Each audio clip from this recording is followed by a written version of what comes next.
Hey, j'espère que vous allez bien. On se retrouve pour une toute nouvelle vidéo sur le coût de la course à pied, de la pratique de la course à pied. Donc ça peut être très variable en fonction des personnes. On va se baser sur ma pratique, combien je dépense à peu près pour la course à pied sur un temps défini.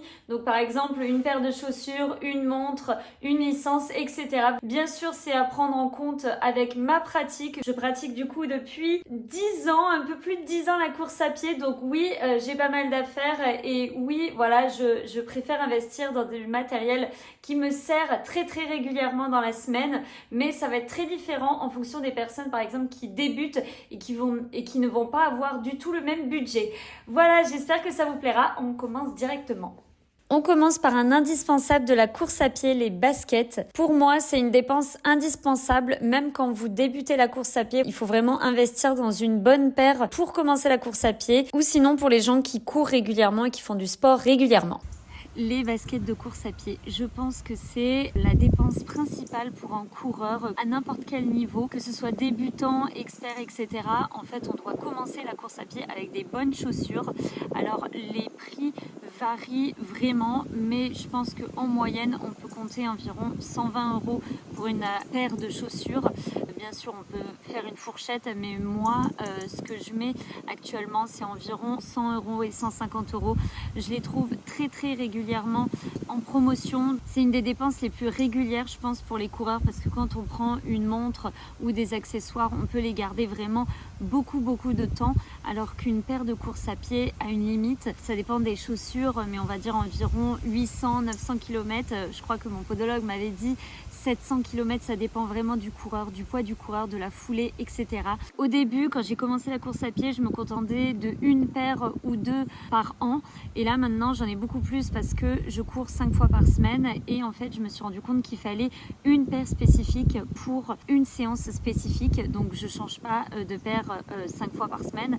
Mais par exemple, je peux avoir une paire un peu plus spécifique, très légère pour les séances VMA. Une paire un petit peu plus tranquille, amortissante pour les footings et une paire un peu plus dynamique pour les sorties longues ou les sorties spécifiques. Donc ce qui fait qu'on a plus de paires. Après, ce qui est bien, c'est qu'elles s'usent vraiment moins quand on en a plus. Et je voulais dire aussi que les chaussures ont beaucoup augmenté depuis que j'ai commencé. J'ai commencé la course à pied il y a plus de 10 ans de ça, et pour moi, une paire qui était chère était à environ 150, mais vraiment le haut du panier, j'ai l'impression. Et là, on est arrivé sur vraiment beaucoup de marketing, beaucoup de marketing au final autour des chaussures, même si c'est des chaussures qui sont géniales. Le prix a augmenté et la durabilité de la chaussure a diminué. Donc voilà, c'est ce que je critiquerai un peu, parce que quand j'ai commencé la course à pied, je pouvais mettre une chaussure pendant plus d'un an ou deux, et c'est vrai que j'avais rarement des problèmes et elle n'était pas non plus ultra chère, alors que maintenant, c'est vrai, on consomme un peu plus de baskets, je trouve. Je parle, mais je dis toujours pas combien ça peut me coûter par an des paires de baskets de running. Je pense qu'on va partir sur un budget de 250 €, ce qui équivaut environ à une, deux ou trois paires de running en fonction des promos qu'on trouve. Parce que moi, je prends régulièrement les mêmes modèles. Donc en fait, je regarde les anciens modèles sur internet et les promos. Et parfois, je peux trouver, comme l'an dernier où j'ai trouvé des super promos sur Soconi par exemple. Et du coup, ce qui me refait en fait mon année, ou pendant 2 ans. Je pense que 200-250 €, c'est pas mal, et c'est déjà un beau budget quand même. Deuxième dépense des coureurs, et moi que j'utilise tout le temps sur toutes mes sorties, ça va être la montre connectée. Donc on peut avoir plusieurs solutions, une montre connectée ou un portable. Le portable, quand on a un portable, il faut ou une ceinture ou un sac ou un brassard. Donc ça sera à rajouter dans la liste finale. Moi, j'utilise une montre connectée. On peut compter pour une montre connectée un coût d'environ 300 à 350 €, en tout cas pour la mienne. Il y a énormément de modèles pour les montres connectées. Je pense qu'on peut compter entre 100 € pour les premiers prix, voire 70, et on peut monter au final jusqu'à 600 € ou plus. Moi, à chaque fois, j'ai une montre environ entre 300 et 400 €. Donc je pense que pour cette montre et pour une année, voire plus, on peut compter 350 € à rajouter sur la facture. Si vous faites le choix de prendre votre portable pour courir, on ne va pas rajouter le portable entier dans la facture annuelle pour la course à pied, mais par contre, il faudra rajouter tout ce qui est brassard.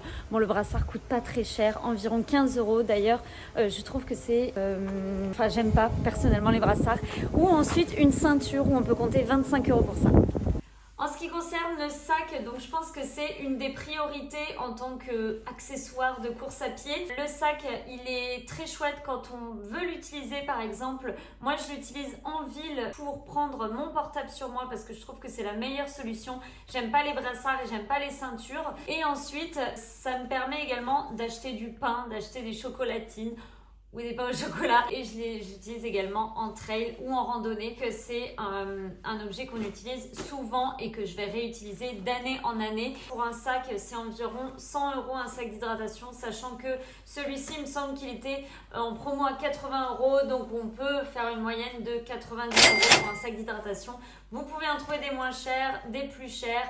Voilà le mien. Ensuite, tous les autres gadgets, donc ça veut dire déjà tout ce qui est les buffs, les casquettes, les foulards, les bandeaux, peu importe. On peut faire une moyenne d'environ 10 €. Ensuite, il y a tout ce qui est ceinture. Donc moi, je l'utilise pas trop. C'est mon copain qui l'utilise souvent. S'il est d'astreinte ou quoi, il préfère mettre une ceinture. Il n'a pas encore de sac, donc ça peut être pratique. Après, j'ai plein de petites choses, mais j'ai des gourdes pour mettre dans le camelback. Des crèmes, c'est super important aussi. Par contre, je les utilise vraiment pas beaucoup. Un pot d'huile à l'arnica et un baume, ça fait l'affaire. Donc, on va dire en moyenne 10 € et encore, c'est sur plusieurs années, je pense que je l'utilise. Des gobelets, des petites pinces pour les dossards, beaucoup de choses. On peut rajouter, je pense, 10 € sur tous les petits gadgets, le porte-dossard, voilà, toutes ces choses-là. Voilà, 10 € en plus pour les petits gadgets. Et je pense que c'est tout pour les accessoires. Il va falloir compter également dans le coût annuel du running la licence. Donc moi, je suis en club d'athlétisme et je paie 180 € à l'année. Bien sûr, ce sera différent pour les personnes qui utilisent des applications, mais également des coachs privés où là, ça peut monter beaucoup plus haut ou beaucoup plus faible pour une application mobile. Dans la catégorie vêtements de sport, je dépense pas particulièrement parce qu'en fait, j'ai l'impression que je trouve pas les vêtements que je veux ou des vêtements un petit peu originaux que j'arrive pas à trouver. Je porte beaucoup du Made in France, en tout cas j'essaie dans le running, j'essaie de trouver ma taille comme dans la vie de tous les jours, mais je le trouve moins. Sur le running, je le trouve un peu. Donc voilà, on peut compter environ un haut 60 € et un bas également environ 60 € parce que je porte que des shorts. J'ai jamais de legging, donc ça au moins je fais pas de dépenses autres. Donc je pense qu'on peut compter environ 150 € pour une voire deux tenues en solde par an, sachant que c'est un palier haut parce que bah voilà, je prends du Made in France et c'est un peu plus cher.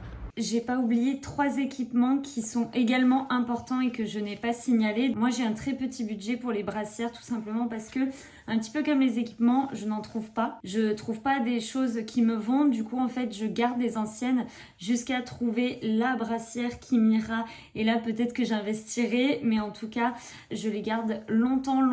D'ailleurs, il y en a certaines qui sont vraiment cassées à ce niveau-là. Il faudrait peut-être que je les change. En tout cas, j'avais expliqué que j'avais beaucoup de mal à trouver des brassières qui me vont, qui sont confortables, qui me brûlent pas, enfin bref, avec plein de choses. J'ai pas beaucoup de budget pour ça parce que je les porte d'année en année et je pense que toutes celles que j'ai dans mon dressing, elles datent de l'an dernier ou des années d'avant. Pour les chaussettes, pareil, là j'arrive à trouver des chaussettes tout le temps à peu près made in France, donc c'est cool. Pareil, je les use pas du tout ou elles tiennent pendant très longtemps parce que je les ai depuis l'an dernier, voire l'année d'avant. Celle-ci, avant je connaissais pas cette marque. J'ai un petit budget pour les chaussettes, mais c'est vrai que quand je les achète, ça a tout le temps un coût parce que c'est du Made in France, donc c'est un peu plus cher. Mais au final, ça vaut le coup parce qu'elles sont jolies également. Moi, c'est pas les plus belles que j'ai pris parce qu'elles sont en train de d'éteindre parce que je les mets un petit peu n'importe comment à la machine, mais bon. Et pour la suite, les lunettes. Donc j'en ai plusieurs, mais ça pareil, je pense qu'on va faire une moyenne parce que les lunettes, on les utilise pas sur une seule année. Donc je pense que pour les 3 produits, on va faire une moyenne de 100 € par an, sachant que celle-ci, ça fait déjà 1 ou 2 ans que je les ai. Ça coûte très cher, des lunettes de sport ou des lunettes de cyclisme. ou de course à pied si on veut un modèle à peu près moyen de gamme, haut de gamme. Et du coup, je pense qu'on peut lisser sur 100 € avec les chaussettes, la brassière, sachant que moi, je les garde quand même assez longtemps. Il y a aussi un autre point qui est un peu plus important, je trouve, que les équipements de textile, un t-shirt ou un short, ça va être les kawés. Les kawés, je trouve que c'est le plus important en course à pied parce que il faut investir en fait pour avoir quelque chose de bien. Je me suis payé des kawés à 100-150 €. Je me rappelle que j'avais demandé ça une année pour Noël. On en trouve également à 200 €. Je me rappelle plus la mienne exactement. En tout cas, je sais que je pense qu'on peut un peu lisser sur plusieurs années et se dire que au final, ça m'a coûté environ 100 € de budget. J'en ai une, ça fait 3 ans que je l'ai celle-ci, il me semble, et une autre, ça doit faire 1 ou 2 ans. Je pense qu'on n'en a pas besoin de beaucoup. Je mets 100 € et j'inclus également dedans, par exemple, les sacs de sport, les choses comme ça, même si celui que je porte actuellement, quand je vais en club, c'est celui que j'ai gagné à une course. Comme ça fait un budget un petit peu global. Une des dernières choses, ça va être s'inscrire à des courses.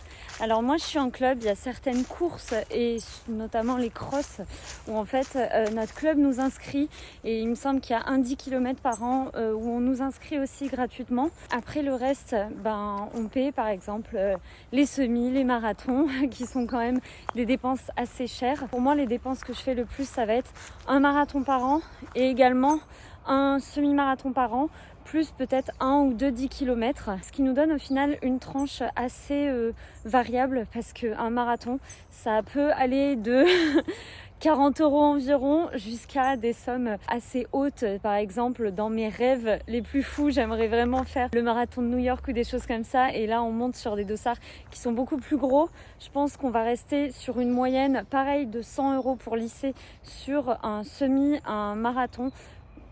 En fait, je dis 100 €, mais je pense qu'il faut bien que je monte 200 € si je veux parler des gros marathons plus un gros semi.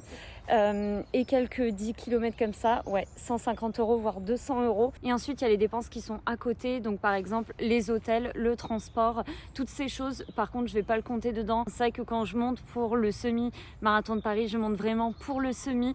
Mais je fais également d'autres choses à côté. Mais si je fais, admettons, le marathon de Londres, je vais faire le marathon de Londres, mais je vais également visiter. Donc, voilà, ça c'est compté plus dans les voyages que dans le sport ou dans les dépenses sport de l'année. Bon, au final, j'espère que j'ai pas oublié de petites choses sur tout le budget annuel pour la course à pied. Vous pouvez me dire dans les commentaires d'ailleurs si vous avez des petites choses. Voilà, c'est une petite vidéo un petit peu pour me rendre compte également de ce que peut coûter la course à pied. On parle tout le temps que la course à pied c'est un sport pas cher.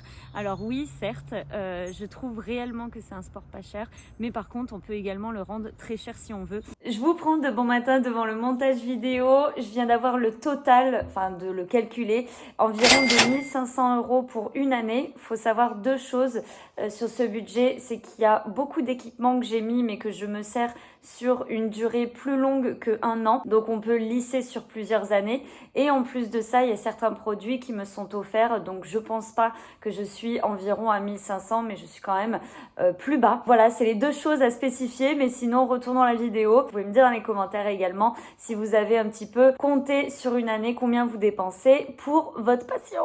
Et c'est également assez tabou, je trouve, en France de parler de budget de chacun, de parler de combien on dépense par an sur une activité. Je pense qu'il y a des dépenses qui sont importantes, d'autres qui le sont peut-être un peu moins pour à certains moments, comme une montre ou prendre son portable sur soi pour courir. J'espère en tout cas que j'ai rien oublié et on se retrouve normalement dans 2 semaines pour une prochaine vidéo. Ciao!